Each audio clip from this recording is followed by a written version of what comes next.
రూట్లను వేయడము, స్థానికంగా ప్రజల అభిప్రాయాలకు అనుగుణంగా అనేక మార్గాల్లో బస్సులు నడిపే కార్యక్రమాన్ని తీసుకుంటూ ఉన్నాం.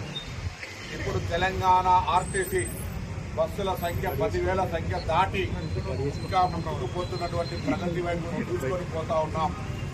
మహిళలకు ఉచితంగా ఇవ్వడమే కాక మహిళా సంఘాలను యజమానులుగా చేసి దేశంలో చరిత్రలో మొదటిసారి మహిళా సంఘాల ద్వారా బస్సులను ఆర్టీసీలు నడుపుకొని వాళ్లకు కిరాయిస్తున్నటువంటి ఏదైనా రాష్ట్రం ఉందంటే అది తెలంగాణ.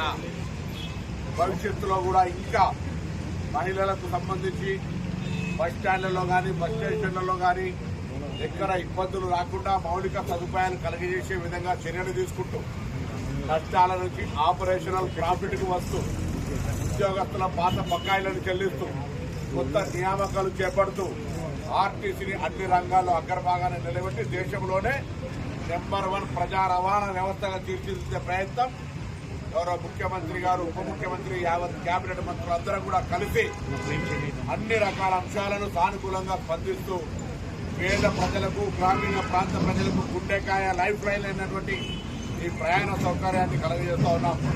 ఎందుకంటే బస్సులో వస్తూ ఉంటుంటే మహిళలను అడిగితే ఉదాహరణకు హుస్నాబాద్ నుంచి కరీంనగర్ రావాలంటే 70 రూపాయలు, 50 రూపాయలు బస్ ఛార్జీలు ఉన్నాయి. రాని వాళ్ళు 150 రూపాయలు అయితే నిజంగా వాళ్లకు జరుగుతున్నటువంటి ఆదా వాళ్ళందరూ కూడా సంతోషంగా ఉన్నారు. మా ప్రభుత్వం తీసుకున్న ఉచిత బస్సు ప్రయాణం వల్ల రోజువారీ ఉపాధి పొందేవాళ్ళు, విద్యార్థులు లేదా వయసు పడ్డటువంటి వాళ్ళు తల్లిగారింటికి వెళ్లాలన్నా, ఆసుపత్రికి వెళ్లాలన్నా, దేవాలయ మొక్కు తీర్చుకోవాలన్నా ఇలా ఎక్కడ కూడా అసౌకర్యం లేకుండా ప్రయాణం చేస్తూ ఉన్నారు. కొంతకాలం దీన్ని టీఆర్ఎస్ పార్టీ అవహేళన చేస్తూ మహిళల ప్రయాణం పని లేకుండా చేస్తున్నారని అవహేళన చేసి ఆటో కార్మికులను రెచ్చగొట్టే ప్రయత్నం కూడా చేసింది. ఆటో కార్మికుల సంక్షేమం కూడా మా బాధ్యత. వాళ్ళంతా తెలంగాణ ఉద్యమంలో కీలక పాత్ర పోషించినటువంటి వాళ్ళు, వాళ్ళ సంక్షేమం కొరకు కూడా మా కార్యాచరణ ఉంది అనే మాట మనవిస్తూ నిన్న మా రాష్ట్ర ఎన్ఎస్సీ అధ్యక్షుడు వెంకటస్వామి గారు వచ్చి ఒక విజ్ఞాపన చేసినారు.